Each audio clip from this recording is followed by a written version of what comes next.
तो दोस्तों credit access ग्रामीण ने अपने क्वार्टर फोर के क्लोज कर दिया है। तो चलिए देखते हैं क्या है क्वार्टर फोर के नंबर्स के अंदर। डाटा क्रॉस में है तो देखिए पिछले क्वार्टर में कंपनी 1380 करोड़ का रेवेन्यू जनरेट की थी ऑपरेशन के थ्रू। पिछले साल देखते हैं तो 1457 करोड़ के आसपास, जबकि अभी देखें तो 1406 करोड़ आपको जाता हुआ देखने को मिला। तो साल दर साल जाते हैं तो साल दर साल कंपनी के रेवेन्यू के अंदर हल्की सी गिरावट आपको देखने को मिले, 3.5% के आसपास की गिरावट आपको देखने को मिली है।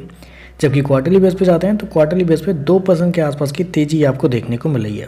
तो क्वार्टरली बेस पे हल्का सा बढ़ा है, जबकि साल दर साल हल्की सी गिरावट आपको देखने को मिल रही है। कंपनी के इंटरेस्ट इनकम की बात करते हैं, पिछले क्वार्टर में 1337 करोड़ जनरेट किए थे, पिछले साल 1363 करोड़, जबकि अभी देखें तो 1354 करोड़ आपको देखने को मिला। तो यहाँ भी देखें तो साल दर साल एक हल्की सी गिरावट आपको देखने को मिली, जबकि क्वार्टरली बेस पे हल्की सी तेजी आपको देखने को मिली। तो इंटरेस्ट इनकम भी हल्का हल्का सा ऊपर नीचे होता हुआ देखने को मिल रहा है। कंपनी के नेट इंटरेस्ट इनकम की बात करते हैं, क्योंकि सबसे इंपॉर्टेंट तो यही देखने को मिलता है बेसिकली यहाँ पे।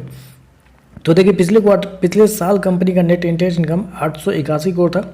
पिछले क्वार्टर में देखते हैं तो 863 करोड़ के आसपास, जबकि अभी देखें तो इस क्वार्टर में 877 करोड़ आपको जाता हुआ देखने को मिला। तो यहाँ पे भी देखें तो साल दर साल 1% के आसपास की गिरावट आपको देखने को मिली, जबकि क्वार्टरली बेस पे जाते हैं तो यहाँ पे 1.5% के आसपास की तेजी है। तो जैसा आपको रेवेन्यू देखने को मिला है, वैसा ही कंपनी का नेट इंटरेस्ट इनकम भी साल दर साल क्वार्टर ऊपर नीचे होता हुआ देखने को मिल रहा है। खर्चे की बात करते हैं तो देखिए पिछले क्वार्टर में 1510 करोड़ खर्च किए थे, पिछले साल 929 करोड़, अभी देखें तो 1356 करोड़ आपको देखने को मिल रहा है। तो खर्चे तो कंपनी गजब के कर रही है, इतना कर रही है कि मतलब सह पाना ही बड़ा मुश्किल वाली बात है, क्योंकि खर्चे देखें तो पिछले साल के मुकाबले क्या गजब का बढ़ता हुआ देखने को मिल रहा है। स्पेशली कंपनी के फाइनेंशियल इंस्ट्रूमेंट पे जो कंपनी के जो खर्चे हो रहे हैं, जिसकी वजह से पिछले क्वार्टर में भी कंपनी के नंबर बहुत कमजोर आए थे। एक ही रीजन था कंपनी के फाइनेंशियल इंस्ट्रूमेंट।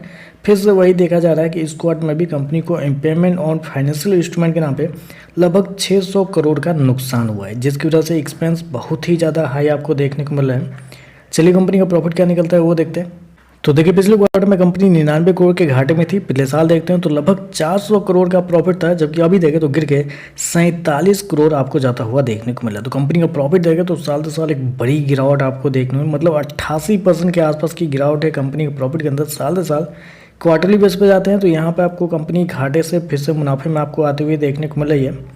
चलिए कंपनी का ईपीएस क्या है वो देखते हैं। तो देखिए पिछले क्वार्टर में 6 रुपये माइनस का था, पिछले साल 25 रुपये के आसपास, अभी देखें तो गिर के 3 रुपये के आसपास आपको जाता हुआ देखने को मिल रहा है। तो ओवरऑल अगर देखें तो साल दर साल तो कंपनी के नंबर बहुत ही कमजोर आपको देखने मिल रहे हैं। पहले तो कंपनी का रेवेन्यू आपको बढ़ नहीं पा रहा है, साल दर साल रेवेन्यू गिरता हुआ देखने मिला है। कंपनी के नेट इंटरेस्ट इनकम आपको साल दर साल गिरते हुए देखने को मिला है। और प्रॉफिट के अंदर तो एक बड़ी गिरावट आपको देखने को मिला। क्वार्टरली बेस पर ठीक है, कंपनी का नेट इंटरेस्ट इनकम हल्का सा बढ़ा है, कंपनी का प्रॉफिट भी आपको घाटे से मुनाफे में आते हुए देखने को मिला। तो क्वार्टरली बेस पर ठीक है, लेकिन साल दर साल कंपनी के नंबर बहुत कमजोर आपको देखने को मिला है। तो चलिए बस आज के लिए बस इतना ही। वीडियो पसंद आए तो लाइक कीजिएगा, साथ में साथ चैनल को सब्सक्राइब जरूर कीजिएगा।